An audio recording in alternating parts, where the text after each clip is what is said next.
ಸ್ನೇಹಿತರೇ ನಮಸ್ಕಾರ. ನಾನು ರವೀಂದ್ರ ಜೋಶಿ. ಅಂತೂ ಇಂತೂ ಇವತ್ತಿಗೆ ಸಂಸತ್ತಿನ ಮಾನ್ಸೂನ್ ಅಧಿವೇಶನ ಮುಗಿದು ಹೋಯಿತು. ಕಟ್ಟ ಕಡೆಗೆ ಸುದೀರ್ಘವಾದಂಥ ನಮ್ಮ ರಾಷ್ಟ್ರಗಾಯನ ಏನಿದೆ ಒಂದೇ ಮಾತರಂ ಅದನ್ನು ಹಾಡುವ ಮೂಲಕ ಇವತ್ತಿನ ಸಂಸತ್ ಅಧಿವೇಶನಕ್ಕೆ ತೆರೆ ಎಳೆಯಲಾಯಿತು. ಭಾಳ ವಿಚಿತ್ರವಾದಂಥ ಸನ್ನಿವೇಶಗಳು ಇವತ್ತು ಜರುಗಿದವು. ಅಲ್ಲಿಗೆ ಒಂದು ತೀರ್ಮಾನ ಆಗೋಯಿತು, ಈ ದೇಶಕ್ಕೆ ಹಿಮಂತ ಬಿಸ್ವ ಶರ್ಮಾ, ಯೋಗಿ ಆದಿತ್ಯನಾಥ ಥರದವರು ಆಲೋಚನೆ ಮಾಡಲಾರದೆ ಮುನ್ನುಗ್ಗಿ ಜೈಲಿಗಟ್ಟುವಂಥ ಜನ ಇದ್ದರೆ ಮಾತ್ರ ಈ ರಾಜಕಾರಣಿಗಳು ಬಗ್ತಾರೆ. ಇಲ್ಲದೆ ಹೋದರೆ ಇವರು ಮಂಗನಾಟ ಆಡ್ತಾರೆ ಅನ್ನೋದು ಮತ್ತೊಂದು ಸಲ ಸಾಬೀತಾಯಿತು. ಇವತ್ತು ಅತಿ ಹೆಚ್ಚು ವಿಜೃಂಭಿಸಿದ ವ್ಯಕ್ತಿ ಪವನ್ ಖೇಡಾಗೆ ನೀನು ಪೇಡ ಮಾಡ್ತೀನಿ ನಿನ್ನ ಅಂತ ಬೆಳಗ್ಗೆಯಿಂದ ಸಂಜೆವರೆಗೂ ಹೋದಲ್ಲೆಲ್ಲ ಹಿಮಂತ ಬಿಸ್ವ ಶರ್ಮಾ ಅಟ್ಟಿಸಿಕೊಂಡು ಹೋಗಿ ಹೊಡಿತಾಯಿದ್ರು. ಅಟ್ಟಿಸಿಕೊಂಡು ಹೋಗಿ ಈತ ಹೇಗೆ ತಪ್ಪಿಸಿಕೊಂಡು ಓಡಾಡಲಿಕ್ಕೆ ಶುರು ಮಾಡಿದರು ಅಂದರೆ, ಒಂದು ದಿವಸ ಹೈದರಾಬಾದಿಗೆ ಓಡಿ ಹೋಗೋರು, ಮತ್ತೊಂದು ಸಲ ದಿಲ್ಲಿಯ ಒಂದು ಮನೆ ಒಳಗಡೆ ಕೂತ್ಕೊಂಡು ವಿಡಿಯೋ ಕಾಲ್ ಮಾಡಿ ಯೂಟ್ಯೂಬ್ನಲ್ಲಿ ಹಾಕೋರು, ಮತ್ತೊಂದು ದಿವಸ ಕೋರ್ಟ್ ಮುಂದ್ಗಡೆ ನಿಂತಿರೋರು, ಇನ್ನೊಂದು ದಿವಸ ಕರ್ನಾಟಕಕ್ಕೆ ಬರೋರು. ಹೀಗೆ ಒಂದು ತಿಂಗಳ ಕಾಲ ಈತ ಈ ಪರದಾಡಿಬಿಟ್ಟ ಈ ಸ್ಥಿತಿಗೆ ತಂದು ನಿಂತಿದ್ದು ಹಿಮಂತ ಬಿಸ್ವ ಶರ್ಮಾ, ಪವನ್ ಖೇಡಾನನ್ನು. ಯಾವ ಕಾರಣಕ್ಕೆ? ಹಿಮಂತ ಬಿಸ್ವ ಶರ್ಮಾ ಅವರ ಪತ್ನಿಯ ಮೇಲೆ ಭ್ರಷ್ಟಾಚಾರದ ಆರೋಪ ಹೊರಿಸಿದ್ದಕ್ಕೆ. ಇವತ್ತು ಅದೇ ಪವನ್ ಖೇಡಾ ರಾಜ್ಯಸಭಾ ಸದಸ್ಯರಾಗಿದ್ದಾರೆ. ಅದೇ ಪವನ್ ಖೇಡಾಗೆ ಯಾವುದೇ ಜನಮತವಿಲ್ಲ, ಕೇವಲ ಚಮಚಾಗಿರಿ ಮಾಡಿದ್ದಕ್ಕೆ ಮಾತ್ರ ರಾಜ್ಯಸಭಾ ಸದಸ್ಯತ್ವ ದೊರಕಿದೆ. ಅದೇ ಪವನ್ ಖೇಡಾ ಇವತ್ತು 100-150 ಮಂಗಗಳ ಒಂದು ಚೀಲವನ್ನು ಹೊತ್ಕೊಂಡ್ಬರ್ತಾರೆ, ಕೈಯಲ್ಲಿ ಕರಿ ಮಂಗವನ್ನು ಹಿಡ್ಕೋತಾರೆ. ಇಡೀ ಕಾಂಗ್ರೆಸ್ ವಿಪಕ್ಷದವ್ರನ್ನೆಲ್ಲ ಸೇರಿಸ್ತಾರೆ, ಅವ್ರ ಕೈಯಲ್ಲಿ ಮಂಗವನ್ನು ಕೊಡ್ತಾರೆ. ಛಪ್ಪನ್ ನಿಂತ್ಕ ಛೋಟಾ ಬಂದರ್ ಕಹಾ ಹೈ ಬಾಹರಾವ್ ಅಂತ ಕೂಗ್ತಾರೆ. 56 ಇಂಚಿನ ಚಿಕ್ಕ ಕೋತಿಯೇ ಹೊರಗಡೆ ಬಾ, ಸಂಸದ್ ಒಳಗಡೆ ಬಾ ಅಂತ ಇನ್ನಿಲ್ಲದ ಹಾಗೆ ಕಿರ್ಚಾಡ್ತಾರೆ. ಕೈಯಲ್ಲಿ ಮಂಗವನ್ನು ಹಿಡ್ಕೊಂಡು ಮಂಗನಾಟವನ್ನು ಸಂಸತ್ ಮುಂದೆ ಆಡ್ತಾರೆ.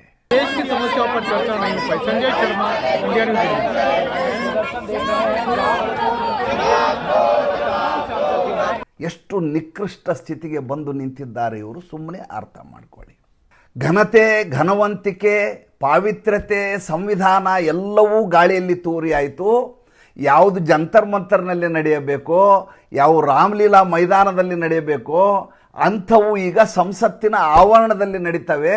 ಯಾವ ಸಂಸತ್ತಿನ ಆವರಣದ ಒಳಗಡೆ ನಡೆಯಬೇಕಾದ ಚರ್ಚೆಗಳಿದಾವೋ ಅವು ಚರ್ಚೆಯೇ ಆಗುವುದಿಲ್ಲ. ಪತ್ರಿಕಾಗೋಷ್ಠಿಯಲ್ಲಿ ಅದರ ಕುರಿತು ಮಾಹಿತಿಯನ್ನು ವಿಪಕ್ಷದವರು ಕೊಡುವ ಸ್ಥಿತಿಗೆ ನಾವು ಬಂದು ಕೂತಿದ್ದೀವಿ. ಇದು ಭಾರತ ದೇಶ.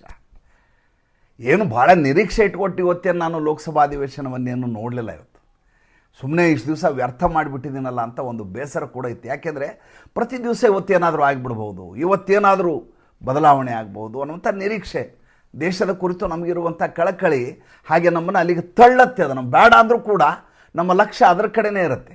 ಇಡೀ ದಿವಸ ಬೇರೆ ಏನೂ ಕೆಲಸ ಮಾಡಲಿಕ್ಕಾಗೋದಿಲ್ಲ. ಅಭ್ಯಾಸ, ಅಧ್ಯಯನ ಎಲ್ಲವೂ ಹೊರಟು ಹೋಗುತ್ತೆ. ಕೇವಲ ಇವರು ಆಡುವಂಥ ಮಂಗನಾಟವನ್ನು ನೋಡಬೇಕಾಗತ್ತೆ. ಒಂದು ದೊಡ್ಡ ಚೀಲದ ಒಳಗಡೆ ಮಂಗನ ಗೊಂಬೆಗಳು. ಆ ಗೊಂಬೆಗಳನ್ನ ಎಲ್ಲ ಸಂಸತ್ ಸದಸ್ಯರ ಕೈಗೆ ಈ ಪವನ್ ಖೇಡಾ ಕೊಡ್ತಾನೆ. ಕೊಟ್ಟು ಅಮಿತ್ ಶಾ ಅವ್ರಿಗೆ ಛೋಟಾ ಬಂದರ್, ಛಪ್ಪನ್ ಇಂಚ್ಕ ಛೋಟಾ ಬಂದರ್ ಅಂತ ಮೂದಲಿಸ್ತಾನೆ. ಇಡೀ ದಿವಸ ಸಂಸತ್ತಿನ ಒಳಗಡೆ ಬರೋದಿಲ್ಲ, ಹೊರಗಡೆ ನಿಂತು ಕಿರ್ಚಾಡ್ತಾರೆ. ಅಲ್ಲಿಗೆ ಅಧಿವೇಶನ ಮುಗಿದೋಗುತ್ತೆ. ಆ ಕಡೆ ಜಯರಾಮ್ ರಮೇಶ್ ಅನ್ನುವಂಥ ದಮನಕ, ದಮನಕ ಅಂತಿಬ್ಬರು. ಕರಟಕ ಅಂದರೆ ಕೆ ಸಿ ವೇಣುಗೋಪಾಲ್, ದಮನಕ ಅಂತಂದರೆ ಜಯರಾಮ್ ರಮೇಶ್ ಪತ್ರಿಕಾಗೋಷ್ಠಿ ಮಾಡ್ತಾರೆ. ಮಾಡಿ ಈ ಸಂಸತ್ ಅಧಿವೇಶನದಲ್ಲಿ 4 ಫಲಶ್ರುತಿ ನಮ್ಮದೇನು, 4 ಬೆನಿಫಿಟ್ಸ್ ನಮಗೆ ವಿಪಕ್ಷದವ್ರಿಗೆ ಆಗಿದ್ದು ಏನು ಅಂತ ಹೇಳ್ತೀನಿ ಕೇಳಿ ಅಂತ ಮಾಧ್ಯಮದವ್ರಿಗೆ ಹೇಳ್ತಾನೆ. ಆತ ಹೇಳ್ತಾನೆ, 1 ನೇಷನ್ 1 ಎಲೆಕ್ಷನ್ ತರಬೇಕು ಅಂತ ಮಾಡಿದ್ರು ಇವರು, ಅದಕ್ಕೆ ನಾವು ಆಸ್ಪದ ಕೊಡಲಿಲ್ಲ, ಅದು ನಮ್ಮ ಅತಿ ದೊಡ್ಡ ಗೆಲುವು. ಎರಡನೇದು, ಎಲ್ಲ ಯೂನಿವರ್ಸಿಟಿಗಳನ್ನ ಸೇರಿಸಿ ಶಿಕ್ಷಣ ವಿಧೇಯಕವನ್ನು ತರಬೇಕಂತ ಮಾಡಿದರು, ಅದಕ್ಕೆ ನಾವು ಆಸ್ಪದ ಕೊಡಲಿಲ್ಲ, ಅದು ಬಿದ್ದು ಹೋಯಿತು. ಮೂರನೇದ್ದು, ಎಫ್ ಸಿ ಆರ್ ಅಂತ ಇಡೀ ತಿಂಗಳು ಎಲ್ಲ ಮಾಧ್ಯಮದವರು ಇನ್ನಿಲ್ಲದ ಹಾಗೆ ಅದ್ರ ಬಗ್ಗೆ ಪ್ರೊಪಗ್ಯಾಂಡ ಮಾಡಿದರು. ಆ FCRA ಪಾಸ್ ಆಗಲಿಕ್ಕೆ ಬಿಡಲಿಲ್ಲ, ಅದು JPCಗೆ ಕಳಿಸಲಾಯಿತು. ಇನ್ನು ಯಾರು ಶಿಕ್ಷೆಗೆ ಒಳಗಾಗ್ತಾರೋ ಅವರು ಪ್ರಧಾನಮಂತ್ರಿ, ಮುಖ್ಯಮಂತ್ರಿ, ಮಂತ್ರಿ ಯಾರೇ ಇದ್ದರೂ ಆಟೋಮೆಟಿಕ್ಲಿ ಅವರ ಸ್ಥಾನ ಹೋಗಬೇಕು ಅನ್ನುವಂಥ ಬಿಲ್ ತರಬೇಕು ಅಂತ ಪ್ರಯತ್ನ ಮಾಡಿದರು, ಅದಕ್ಕೆ ನಾವು ಆಸ್ಪದ ಮಾಡಿಕೊಡಲಿಲ್ಲ. ಯಾವುದೇ ಬಿಲ್ ಪಾಸ್ ಆಗದ ಹಾಗೆ ನೋಡಿಕೊಂಡದ್ದು ನಮ್ಮ ದೊಡ್ಡದಾದಂಥ ಹೆಗ್ಗಳಿಕೆ ಅಂತ ಈ ನಾಚಿಗೇಡಿ ನಿಕೃಷ್ಟ ದಮನಕ ಜಯರಾಮ್ ರಮೇಶ್ ಪತ್ರಿಕಾಗೋಷ್ಠಿ ಮಾಡಿ ಮಾತಾಡ್ತಾನೆ. ಎಂಥ ದುರಂತ ಸ್ಥಿತಿ ರೀ ದೇಶದ್ದು. ಎಂಥ ಅಮಿತ್ ಶಾ, ಎಂಥ ನರೇಂದ್ರ ಮೋದಿ, ಎಂತೆಂಥ ಸಚಿವರು, ಎಷ್ಟೆಲ್ಲ ಕಲ್ಪನೆಗಳು, ಎಷ್ಟೆಲ್ಲ ಕನಸುಗಳು, ಎಷ್ಟೆಲ್ಲ ಸಂಕಲ್ಪಗಳು. ಈ ದೇಶವನ್ನು ಮುನ್ನಡೆಸುವುದು ಹೇಗೆ ಅಂತ ದಿನದ 24 ಗಂಟೆಯೂ ತಪನೆಗೈಯುವಂಥ ನರೇಂದ್ರ ಮೋದಿಯವರ ನೇತೃತ್ವದಲ್ಲಿ ಒಂದು ಸಂಸತ್ ಅಧಿವೇಶನವನ್ನು ನಡೆಸಲಾರದ ಸ್ಥಿತಿಗೆ ನಾವು ಬಂದು ಕೂತಿದ್ದೀವಿ ಅಂದರೆ ಇದಕ್ಕಿಂತ ದುರಂತ ಇನ್ನೇನಾದರೂ ಇರಲಿಕ್ಕೆ ಸಾಧ್ಯ ಇದೆಯಾ? ದಯವಿಟ್ಟು ನನಗೆ ಹೇಳಿ. ನೀವು ಹೇಳ್ಬೋದು, ಬೆಳಗಿನ ಸಂಚಿಕೆಯಲ್ಲಿ ಚಾಣಾಕ್ಷರು ನರೇಂದ್ರ ಮೋದಿ ಅಂತ ಹೇಳಿದ್ರಿ, ಅಮಿತ್ ಶಾ ಭಾರಿ ದೊಡ್ಡ ಕೆಲಸ ಮಾಡಿದರು ಅಂತ ಹೇಳಿದ್ರಿ, ಇಂತಿಂಥದ್ದೆಲ್ಲ ಸಾಧನೆ ಮಾಡಿದರು ಅಂತ ಹೇಳಿದ್ರಿ, ಇದರ ಬಗ್ಗೆ ಯಾಕೆ ನೀವು ಸಕಾರಾತ್ಮಕವಾಗಿ ಮಾತಾಡ್ತಾ ಇಲ್ಲ ಅಂತ ನೀವು ಕೇಳ್ಬೋದು ಪ್ರಶ್ನೆ. ಬಟ್ ಈಗ ನಡೆದ ವಿದ್ಯಮಾನವನ್ನು ನಿಮಗೆ ಹೇಳಲೇಬೇಕು. ಇದನ್ನು ತಿದ್ದಿಕೊಳ್ಳುವುದು ಹೇಗೆ, ಮುಂದಿನ ದಿನಗಳನ್ನು ಹೇಗೆ ನಡೆಸಬೇಕು, ಅದನ್ನು ನರೇಂದ್ರ ಮೋದಿನೂ ಮಾಡ್ತಾರೆ, ಅಮಿತ್ ಶಾ ಮಾಡ್ತಾರೆ. ಆದರೆ ಈಗ ನಡೆದದ್ದು ನಿಮಗೆ ಗೊತ್ತಾಗಬೇಕಲ್ವಾ? ಇವತ್ತಿನ ನಡೆದ ವಿದ್ಯಮಾನ ಇದು ಸರ್ಕಸ್ಸು, ಈ ದೊಂಬರಾಟ, ಈ ಮಂಗನಾಟ ಆಡಿದವರು ಯಾರು, ಯಾಕೆ ಆಡಿದರು, ಹೆಂಗೆ ಆಡಿದರು ಅನ್ನೋ ವಿಷಯ ನಿಮ್ಗೆ ಗೊತ್ತಾಗಬೇಕಲ್ಲ. ದೇಶವನ್ನು ನರೇಂದ್ರ ಮೋದಿ ಅಮಿತ್ ಶಾ ಹೇಗೆ ಮುನ್ನಡೆಸ್ತಾರೆ ಅನ್ನುವಂಥ ವಿಚಾರವನ್ನು ಬದಿಗಿಡಿ, ದೇಶದ ಸದ್ಯದ ವಿದ್ಯಮಾನವನ್ನು ಅರ್ಥ ಮಾಡಿಕೊಳ್ಳಬೇಕಾದ ಅನಿವಾರ್ಯತೆಯಲ್ಲಿ ನೀವು ಇದ್ದೀವಿ ಅನ್ನೋದನ್ನು ಯಾವ ಕಾಲಕ್ಕೂ ಮರೆಯಬೇಡಿ. ಈಗ ಹಾಗಾದರೆ ಸ್ಥಿತಿ ಏನಿದೆ ದೇಶದಲ್ಲಿ? ಸ್ಥಿತಿ ಏನಿದೆ ಅಂದರೆ, ಪಾರ್ಕ್ನಲ್ಲಿ 100-150 ಜನ ಸೇರ್ತಾರೆ. ಅವ್ರು ಹೇಳ್ತಾರೆ, ನೋಡಿ ಸಾರ್ವಜನಿಕ ಜಾಗ ಈ ಪಾರ್ಕು, ಇಲ್ಲಿ ಸಭೆ ಮಾಡಿದರೆ ಏನು ತಪ್ಪಿದೆ ಅಂತ ಕೇಳ್ತಾರೆ. ಇನ್ನು ಜಂತರ್ ಮಂತರ್ನಲ್ಲಿ ಸಭೆ ಮಾಡಲಿಕ್ಕೆ ಪೊಲೀಸರ ಪರ್ಮಿಷನ್ ಯಾಕೆ ಬೇಕು ಅಂತ ಕೇಳ್ತಾರೆ. ಇದು ಇವತ್ತಿರುವ ಸ್ಥಿತಿ.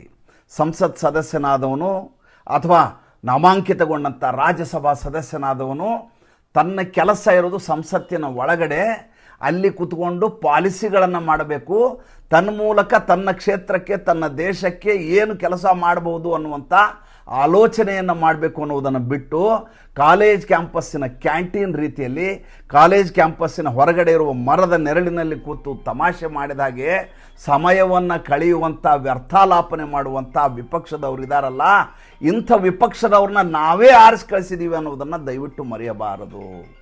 ಎಲ್ಲಕ್ಕಿಂತ ಮಜಾ ಅಂದರೆ, ಇವತ್ತು ರಾಜ್ಯಸಭೆಯಲ್ಲಿ ಮಲ್ಲಿಕಾರ್ಜುನ ಮುತ್ಯ ಮಾತಾಡಿದ್ರಿ. ಆತ ಹೇಳ್ತಾರೆ, ಹಲ್ದ್ವಾನಿನಲ್ಲಿ ನಾನು ಹೋದ ಸಂದರ್ಭದಲ್ಲಿ, ಉತ್ತರಾಖಂಡದ ಹಲ್ದ್ವಾನಿ, ಅಲ್ಲಿ ಇವರು ಸಂಗ್ರಾಮ್ ಜಾಥಾ ಅಂತ ಒಂದು ಜಾಥಾ ಮಾಡಿದರು. ಅಲ್ಲಿ ನಾನು ಬಂದು ಹೋದ ಮೇಲೆ ಆ ಜಾಗ ಪವಿತ್ರವಾಗಲಿ ಅಂತ ಪ್ರೋಕ್ಷಿಸಿ ಅದನ್ನೆಲ್ಲ ಗುಡಿಸಿ ಕ್ಲೀನ್ ಮಾಡಿದರು. ಅಂಥ ಸ್ಥಿತಿಯಲ್ಲಿ ನಾವಿದ್ದೇವೆ ಅಂತ ಮಾತಾಡಿದರು. ಮೊದಲನೇದಾಗಿ ಉತ್ತರಾಖಂಡದಲ್ಲಿ ಸಂಪೂರ್ಣವಾಗಿ ವಿಫಲವಾದ ಇವರ ಸಂಗ್ರಾಮ್ ಜಾಥಾ, ಕಾಂಗ್ರೆಸ್ ಸದಸ್ಯರೇ ಬರಲಿಲ್ಲ ಅಲ್ಲಿ. ಆಮೇಲೆ ಇವರು ಸನಾತನ ವ್ಯವಸ್ಥೆಯ ವಿರೋಧವನ್ನು ಮಾಡಿ ಅಲ್ಲಿ ಸಭೆ ಮಾಡಿದ್ದು. ಯಾವುದೋ ಒಂದು ಸಮುದಾಯವನ್ನು ನಿಂದಿಸಿ ಮಾಡಿದರೆ ಮಾತು ಬೇರೆ, ಇಡೀ ಸನಾತನ ಪದ್ಧತಿಯನ್ನೇ ನಿಂದಿಸಿ ಅವರನ್ನು ಇನ್ನಿಲ್ಲದ ಹಾಗೆ, ಬಾಯಿಗೆ ಬಂದ ಹಾಗೆ ಅವ್ರ ಬಗ್ಗೆ ಕ್ಷುಲ್ಲಕವಾಗಿ ಮಾತನಾಡಿ ರಾಷ್ಟ್ರದ ವಿರೋಧದ ಹೇಳಿಕೆಗಳನ್ನು ನೀಡಿ ಅಲ್ಲಿ ಸಭೆಯನ್ನು ಮಾಡಿದ ಮೇಲೆ ಪಾವಿತ್ರ್ಯತೆಗಾಗಿ ನೀರು ಹಾಕಲಾರ್ದು ಇನ್ನೇನು ಹಾಕ್ತಾರೆ ಅವರು. ಈತ ತನಗೆ ತಾನು ಅದನ್ನು ತನ್ನ ಇದು ಅಂತ ತಿಳ್ಕೊತಾರೆ. ಮಲ್ಲಿಕಾರ್ಜುನ ಮುತ್ಯ ನಾನೊಬ್ಬ ದಲಿತ ಬಂದು ಹೋಗಿದ್ದಕ್ಕೆ ಅಲ್ಲಿ ನೀರು ಹಾಕಿ ಕ್ಲೀನ್ ಮಾಡಿದರು ಅಂತ. ಹಾಗೆಲ್ಲ ಆಗಿದ್ದರೆ ನೀವು ಇಷ್ಟು ಸಲ ಸಂಸತ್ ಸದಸ್ಯರಾಗ್ಲಿಕ್ಕೆ, ರಾಜ್ಯಸಭಾ ಸದಸ್ಯರಾಗ್ಲಿಕ್ಕೆ ಸಾಧ್ಯ ಆಗ್ತಾಯಿತ್ತಾ? MLA ಆಗ್ಲಿಕ್ಕೆ ಸಾಧ್ಯ ಇತ್ತಾ? ಸಚಿವರಾಗ್ಲಿಕ್ಕೆ ಸಾಧ್ಯ ಇತ್ತಾ? ಇಷ್ಟೆಲ್ಲ ವ್ಯವಸ್ಥೆಗಳು, ಇಷ್ಟೆಲ್ಲ ದಕ್ಕಿದ್ದು ನಿಮಗೆ ಇದೇ ಸಂವಿಧಾನದ ಅಡಿಯಲ್ಲಿ, ಇದೇ ದೇಶದ ಜನ ನಿಮ್ಗೆ ಕೊಟ್ಟದ್ದು. ನಿಮ್ಮ ಮಳೆಯನ್ನು ಕರ್ಕೊಂಡೋಗಿ ಸಂಸತ್ನಲ್ಲಿ ಕರ್ಕೊಂಡೋಗಿ ಕೂಡಿಸಿದ್ರಿ. PUC ಫೇಲ್ ಆದಂಥ ನಿಮ್ಮ ಮಗನನ್ನು ಹೋಮ್ ಮಿನಿಸ್ಟರ್ ಮಾಡಿದ್ರಿ ಕರ್ನಾಟಕದಲ್ಲಿ. ಅದೆಲ್ಲ ಪ್ರಾಪ್ತಿಯಾಗಿದ್ದು ಎಲ್ಲಿಂದ ಸ್ವಾಮಿ? ರಾಜ್ಯಸಭೆಯಲ್ಲಿ ಕೆರ್ಚಾಡ್ತಿರಲ್ಲ, ಹಲ್ದ್ವಾನಿನಲ್ಲಿ ನೀರು ಹಾಕಿ ತೊಳೆದದ್ದು ನಿಮ್ಮನ್ನಲ್ಲ, ನಿಮ್ಮ ವಿಚಾರಧಾರೆ ಇದೆಯಲ್ಲ ಅದನ್ನು ಗುಡಿಸಿ ಗುಂಡಾಂತರ ಮಾಡಿದ್ದು. ಎಷ್ಟು ಕ್ಷುಲ್ಲಕವಾದಂಥ, ಎಷ್ಟು ನಿಕೃಷ್ಟವಾದ ಸ್ಥಿತಿಗೆ ವಿಪಕ್ಷವನ್ನು ರಾಹುಲ್ ಗಾಂಧಿ ತೆಗೆದುಕೊಂಡು ಹೋಗಿದ್ದಾರೆ ಅನ್ನೋದನ್ನು ನೋಡಿ. ರಾಹುಲ್ ಗಾಂಧಿ ಕೂಡ ಪತ್ರಿಕಾಗೋಷ್ಠಿ ಮಾಡಿದರು, ಪಕ್ಕದಲ್ಲಿ ಇದೇ ಮಲ್ಲಿಕಾರ್ಜುನ ಮುತ್ಯ ಕೂತಿದ್ರು. ಇವತ್ತು ಮಧ್ಯಾಹ್ನ ನಡೆದ ವಿದ್ಯಮಾನವನ್ನು ಹೇಳ್ತೀನಿ. ಆತ ಹೇಳ್ತಾರೆ, ಬಂದು ಇಲ್ಲಿ ಸ್ಟೇಟ್ಮೆಂಟ್ ಕೊಡ್ತೀನಿ ಅಂತ ಹೇಳ್ತಾರೆ. ಇವರು ಸ್ಟೇಟ್ಮೆಂಟ್ ಯಾರಿಗೆ ಬೇಕು ಅಂತ ಗೃಹ ಸಚಿವರ ಬಗ್ಗೆ ಹೇಳ್ತಾರೆ. ಗೃಹ ಸಚಿವ ನಡೆದ ವಿದ್ಯಮಾನದ ಬಗ್ಗೆ ಹೇಳಬೇಕು, ಕೇಳಬೇಕಾದ್ದು ನಿಮ್ಮ ಕರ್ತವ್ಯ. ಹೇಳು ಅಂತ ನೀವು ಒತ್ತಾಯ ಮಾಡಬೇಕು. ನಾನು ಹೇಳ್ತೀನಿ ಅಂದರೂ ಕೂಡ ನಾವು ಕೇಳಲಿಕ್ಕೆ ತಯಾರಿಲ್ಲ ಅಂತಂದರೆ ನೀವು ಸಮಾಜಮುಖಿಯಾಗಿಲ್ಲ ಅಂತ ಅರ್ಥ. ಇನ್ನು ಬಂದಂಥ ವಿದ್ಯಾರ್ಥಿಗಳ ಮೇಲೆ ಲಾಠಿ ಚಾರ್ಜ್ ಆಯಿತು. ಅಲ್ಲ ಸ್ವಾಮಿ, ಹಾಗಾದರೆ ಬಂದಂಥ 1,00,000 ಜನರನ್ನು ಸಂಸತ್ ಗೇಟನ್ನು ಬಾಗಿಲ ತೆಗೆದು ಒಳಗಡೆ ನುಗ್ಗಿ ಅಂತ ಬಿಟ್ಬಿಡ್ಬೇಕಾ? ನಿಮ್ಮ ಮೇಲೆ ಅವರು ಪ್ರಹಾರ ಮಾಡಿ ನಿಮ್ಮ ಬಟ್ಟೆಯನ್ನು ಎಳೆದು ಒಡೆದು ಜಾಗತಿಕ ಮಟ್ಟದಲ್ಲಿ ಭಾರತವನ್ನು ಹರಾಜು ಹಾಕಬೇಕಾ? ಪೊಲೀಸರ ಕೆಲಸ ವಯಲೆನ್ಸನ್ನು ತಡೆಯುವಂಥ ಕೆಲಸ. ಆ ವಯಲೆನ್ಸನ್ನು ತಡೆಯಲಿಕ್ಕೆ ಇನ್ನೊಂದು ದೊಡ್ಡ ವಯಲೆನ್ಸ್ ಮಾಡಬೇಕಾಗಿದ್ದು ಅವರ ಕರ್ತವ್ಯ. ಆಮೇಲೆ ಪೆಲೆಟ್ ಗನ್ ಪ್ರಯೋಗದ ಬಗ್ಗೆ ತಿರ್ಗಾ ಮುರುಗ ರಾಹುಲ್ ಗಾಂಧಿ ಮಾತಾಡ್ತಾರೆ. ಅವ್ರಿಗೆ ಸಂವಿಧಾನಿಕವಾಗಿ ಏನು ವಿಚಾರ ಗೊತ್ತಿಲ್ಲ ಅಂತ ಅನ್ಸುತ್ತೆ, ಅಥವಾ ಕಾನೂನು ತಜ್ಞರ ಮಾತನ್ನು ಈತ ಕೇಳೋದಿಲ್ಲ ಅನ್ಸುತ್ತೆ. ಮೇಲುಗಡೆ ಇರುವಂಥ ಯಾವುದೇ ಅಧಿಕಾರಿ ಪರಿಸ್ಥಿತಿ ನಿಯಂತ್ರಣದಲ್ಲಿಡಲಿಕ್ಕೆ ಆದೇಶವನ್ನು ಮಾಡಬಹುದು ಅಂತ ಇರೋದು. ಇನ್ಸ್ಪೆಕ್ಟರ್ ಮೇಲ್ಗಡೆ ಚಾರ್ಲಿ ಇದ್ದರೆ, ಸರ್ಕಲ್ ಇನ್ಸ್ಪೆಕ್ಟರ್ ಇದ್ದರೆ ಅವ್ರು ಮಾಡ್ಬೋದು. ಅವ್ರ ಮೇಲೆ ASP ಇದ್ದರೆ ASP ಆರ್ಡರ್ ಮಾಡ್ಬೋದು. ಗುಂಡು ಹೊಡೆಯಲಿಕ್ಕಲ್ಲ, ಪ್ಯಾಲೆಟ್ ಗನ್ ಹೊಡಲಿಕ್ಕೆ, ಲಾಠಿ ಚಾರ್ಜ್ ಮಾಡಲಿಕ್ಕೆ, ಅಶ್ರುವಾಯು ಪ್ರಯೋಗ ಮಾಡಲಿಕ್ಕೆ, ಇದೆಲ್ಲದಕ್ಕೂ ಮೇಲ್ಗಡೆ ಇರುವ ಯಾವ ಅಧಿಕಾರಿ ಬೇಕಾದರೂ ಆದೇಶ ಮಾಡ್ಬೋದು. ಅದಕ್ಕೆ ಅಮಿತ್ ಶಾ ಮಾಡಬೇಕಾದ ಅಗತ್ಯತೆ ಇಲ್ಲ. ಆಮೇಲೆ ಅಮಿತ್ ಶಾ ಜಾಗದಲ್ಲಿ ಇರಲಿಲ್ಲ. ಅಮಿತ್ ಶಾ ಮಾಡಿದರೂ ಕೂಡ ಅದನ್ನ ಪಾಲನೆ ಮಾಡಲಿಕ್ಕೆ ಅಧಿಕಾರಿಗಳು ಹೇಳಬೇಕೇ ವಿನ ಒಬ್ಬ ಮಿನಿಸ್ಟರ್ ಹೇಳಿ ಗುಂಡು ಹೊಡಿ ಅಂದ್ರೆ ಗುಂಡು ಹೊಡಿಲಿಕ್ಕೆ ಯಾವುದೇ ಅಧಿಕಾರಿ ಗುಂಡು ಹೊಡಿಲಿಕ್ಕಾಗಲ್ಲ. ಪೊಲೀಸರು ಇಂಥ ಕನಿಷ್ಠ ಪ್ರಜ್ಞೆ ಇರಲಾರದ ವ್ಯಕ್ತಿ ಪತ್ರಿಕಾಗೋಷ್ಠಿ ಮಾಡ್ತಾರೆ. ಪ್ರಶ್ನೆ ಕೇಳಿದರೆ ನೀನು RSSನವನು, BJPಯವನು ಅಂತಾರೆ. ಪೆಲೆಟ್ ಗನ್ನ ಪ್ರಯೋಗ ಮಾಡಿ ಎಷ್ಟು ಜನ ಆಸ್ಪತ್ರೆಯಲ್ಲಿದ್ದಾರೆ ರೀ? ಮೊನ್ನೆನಾದಂಥ ಜಂತರ್ ಮಂತರ್ನ ಗಲಾಟೆಯ ಸಂದರ್ಭದಲ್ಲಿ ಎಷ್ಟು ಸಾವುಗಳಾಗಿದ್ದಾವೆ, ಎಷ್ಟು ಜನ ಜೀವನ್ಮರಣ ಹೋರಾಟದಲ್ಲಿದ್ದಾರೆ, ಎಷ್ಟು ಜನ ಗಾಯಾಳುಗಳಾಗಿದ್ದಾರೆ? ದಯವಿಟ್ಟು ನನಗೆ ಹೇಳಿ. ಹಾಗೇನಾದರೂ ಇದ್ದಿದ್ರೆ ಇವ್ರು ಯಾರಾದರೂ ಬಿಡ್ತಿದ್ರ? ಬೆಳಗ್ಗೆ ಎದ್ರೆ ಆಸ್ಪತ್ರೆಗೆ ಅಲೆದಾಡ್ತಾ ಇದ್ರು, ಬೈಟ್ಗಳನ್ನು ಕೊಡ್ತಾ ಇದ್ರು. ನೋಡಿ ಯಾವ ರೀತಿ ವಿದ್ಯಾರ್ಥಿಗಳ ಮೇಲೆ ದಾಳಿಯಾಗಿದೆ ಅಂತ ಪದೇ ಪದೇ ಪದೇ ಪದೇ ತೋರಿಸ್ತಾ ಸರ್ಕಾರ ಅಮಾನವೀಯವಾದಂಥ ನರಹಂತಕ ಕೆಲಸಕ್ಕಿದೆ ಅಂತ ಅದನ್ನು ಹೇಗಾದರೂ ಮಾಡಿ ಪ್ರೊಪಗ್ಯಾಂಡಾ ಮಾಡಿ ನಿಜ ಅಂತ ಸಾಬೀತುಪಡಿಸುವ ಪ್ರಯತ್ನ ಮಾಡ್ತಾ ಇದ್ರು. ರಾಹುಲ್ ಗಾಂಧಿ ಈ ರೀತಿಯ ನಾಟಕ ಆಡುವ ಮೂಲಕ ಆತನ ಅಶ್ಲೀಲವಾದ ಬೈಗಳು, ಅವಾಚ್ಯವಾದಂಥ ಶಬ್ದಗಳು, ಅಸಹ್ಯವಾದಂಥ ನಡವಳಿಕೆಯಿಂದ ಇಡೀ ಸಂಸತ್ತಿನ ಘನತೆಯನ್ನು ಬೀದಿಗೆ ತಂದು ನಿಲ್ಲಿಸಿದ್ದಾರೆ. ಇನ್ನು ಮುಂದೆ ನಡೆಯುವ ರಾಜಕೀಯ ಸಂಸತ್ನಲ್ಲಿ ನಡೆಯೋದಿಲ್ಲ. ನಡೆಯೋದಿದ್ದರೆ ಬೀದಿಯಲ್ಲಿ ನಡೆಯುತ್ತೆ, ಸೋಷಿಯಲ್ ಮೀಡಿಯಾದಲ್ಲಿ ನಡೆಯುತ್ತೆ. ಆ ಕಾಲಘಟ್ಟದಲ್ಲಿ ನಾವಿದ್ದೇವೆ. ಇದಕ್ಕೆ ರಿಪೇರಿ ಮಾಡುವ ಕೆಲಸವನ್ನು ಅಮಿತ್ ಶಾ ಹೇಗೆ ಮಾಡ್ತಾರೆ ಅಂತ ಕಾಯ್ತಾ ಇದ್ದೀನಿ ನಾನು. ನೋಡೋಣ ಏನಾಗುತ್ತೆ.